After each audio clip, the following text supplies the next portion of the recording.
Diperkosa lalu dinikahi, sehari kemudian ditinggalkan. Dan yang menyarankan itu tak lain dan tak bukan, justru adalah aparat penegak hukum. Bukan visum yang diprioritaskan, bukan pendampingan hukum yang diberikan, bukan penyelidikan yang dijalankan. Yang terjadi justru mediasi dan pernikahan menjadi solusi.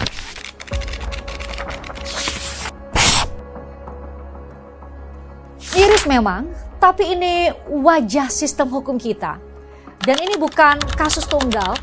Sepanjang tahun 2024, Komnas Perempuan mencatat ada 330.097 kasus kekerasan terhadap perempuan, naik 14,17% dari tahun sebelumnya.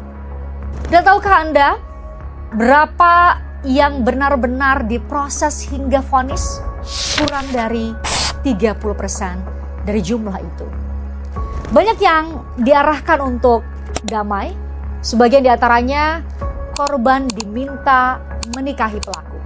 Fakta dan data ini menunjukkan yang kejam bukan hanya pelaku, tapi juga sistem hukum, struktur sosial dan kekuasaan yang memaksa korban untuk menanggung luka dan trauma seorang diri. Seorang mahasiswi di Karawang melapor ke polisi bahwa ia diperkosa oleh seorang guru ngaji yang juga adalah pamannya sendiri. Bukan orang asing, tapi orang yang ia kenal, yang dipercaya oleh orang tuanya sendiri.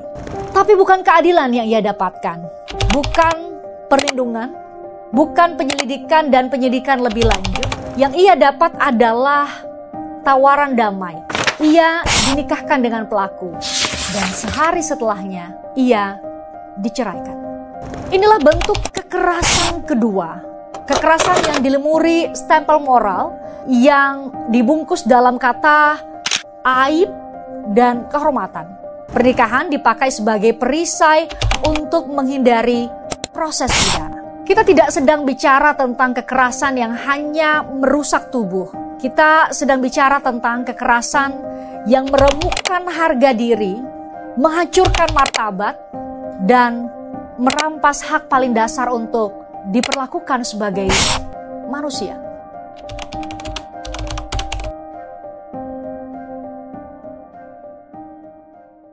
Pasal 81 ayat 2 Undang-Undang Nomor 35 Tahun 2014 tentang perubahan atas Undang-Undang Nomor 23 Tahun 2002 tentang perlindungan anak menyebut dengan tegas setiap orang yang dengan sengaja melakukan tipu muslihat, kebohongan, atau membujuk anak melakukan persetubuhan diancam dengan hukuman penjara minimal 5 tahun dan paling lama 15 tahun dengan denda paling banyak 5 miliar.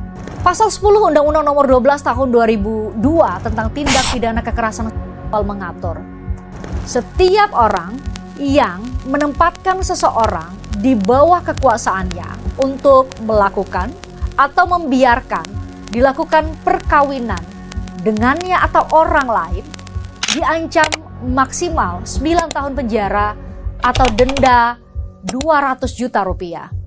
Dan jika pelakunya adalah guru, paman, ayah, siapapun orang terdekat dalam lingkup keluarga, maka hukumannya ditambah sepertiga sebagaimana diatur dalam pasal 15. Undang-undang TPKS tidak membuka ruang damai. Tidak ada keadilan restoratif, penyelesaian di luar proses peradilan untuk pemeriksaan, kecuali terhadap pelaku anak.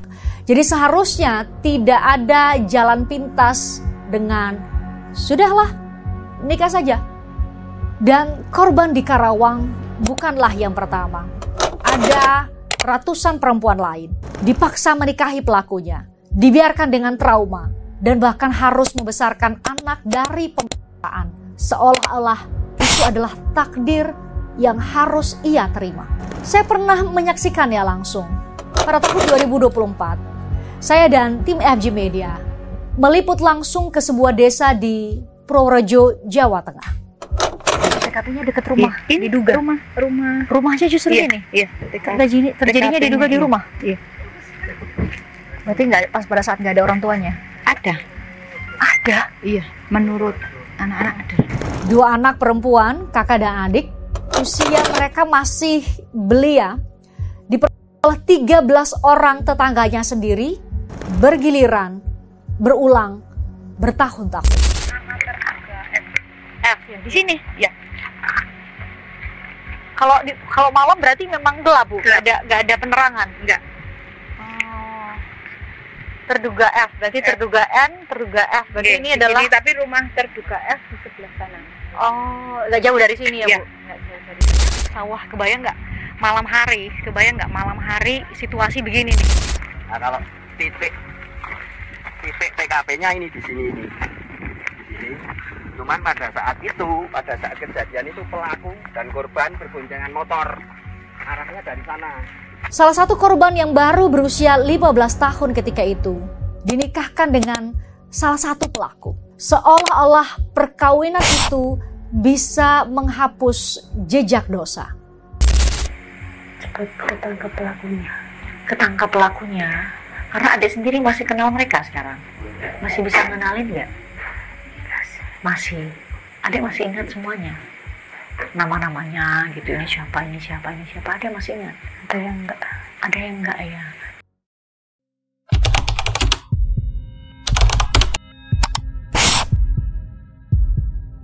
Perkawinan dalam hukum adalah soal persetujuan.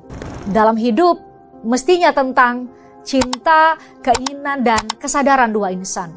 Tapi ketika kekerasan seksual terjadi dan korban malah dipaksa menikah dengan pelaku, apa yang sebenarnya kita lakukan? Kita tidak sedang menyelamatkan nama baik keluarga. Kita sedang memaksa korban hidup dalam penjara yang sama setiap hari, setiap malam, dalam hubungan yang hanya akan membuatnya dipaksa kembali oleh sistem yang seharusnya melindunginya. Sekali lagi, menikahkan anak korban dengan pelaku bukan solusi.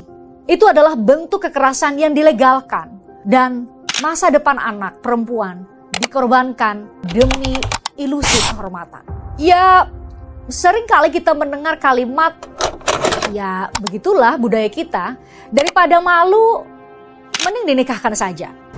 Tapi budaya tidak pernah bisa menjadi alasan untuk membiarkan korban menderita. Dan hukum tidak boleh tunduk pada rasa malu.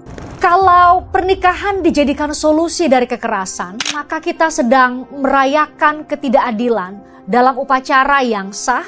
Kita sematkan baju pada luka seorang perempuan yang diperkosa dan berharap tidak ada yang bertanya. Pernikahan bukan solusi.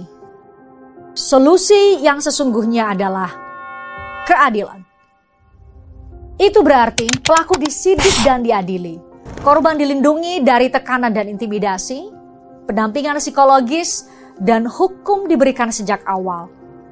Dan hukuman dijatuhkan secara adil dan transparan. Bukan dibungkam, bukan ditukar dengan mahar dan baju pengantin. Bukan disuruh ikhlas karena nama keluarga lebih penting dari rasa aman. Kalau negara gagal melakukan itu semua, maka negara tidak hanya lalai, tapi ikut menjadi pelaku kekerasan.